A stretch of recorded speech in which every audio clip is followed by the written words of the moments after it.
Trinity House, Allesley. Trinity House was a small country house in the village of Allesley, Coventry in the West Midlands, formerly the county of Warwickshire.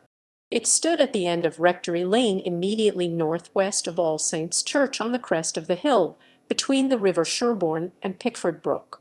The house became one of the lost houses of England after being demolished in the mid-1960s as part of the wider destruction of country houses in 20th century Britain. History. The original structure was likely late medieval, similar to the nearby stone house and other notable surrounding structures close to the All Saints' Church.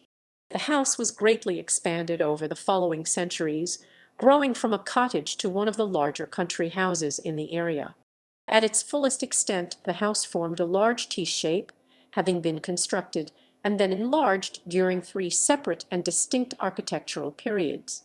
The earliest parts were the Tudor cottage rooms, which formed the far end of the length of the house and included the original medieval doorway. During the 17th century, a Jacobean-style dining room, breakfast room and large additional bedrooms were added to the south side of the house and acted as the central conjoining section. Lastly, a large three-story Georgian wing was added in the early 19th century, running perpendicular to the earlier structure and becoming the principal part of the house, with an ashlar stonework facade facing out over the lawns and gardens. In 1966, the house was demolished and the land used for the development of 13 separate detached houses that now form Rectory Close. The wider grounds of the house contained several outbuildings, including the gardener's cottage, known as Trinity Cottage, which has survived to this day though now heavily modified. Grindlay family 1924–1965.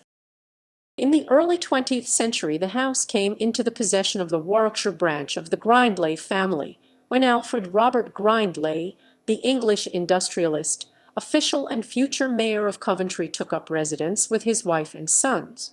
The family held numerous events at the house, including ward and district fetes, charity pageants, and gatherings of local political groups including the Coventry ICA, the Coventry Liberal Association, and the Coventry Progressive Party.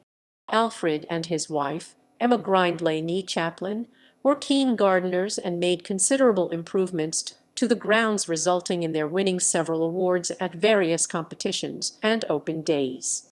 The house sheltered 4 generations of the Grindlays of Trinity House, who were the final owners before its sale in 1965 and eventual demolition in 1966. Gallery. References ==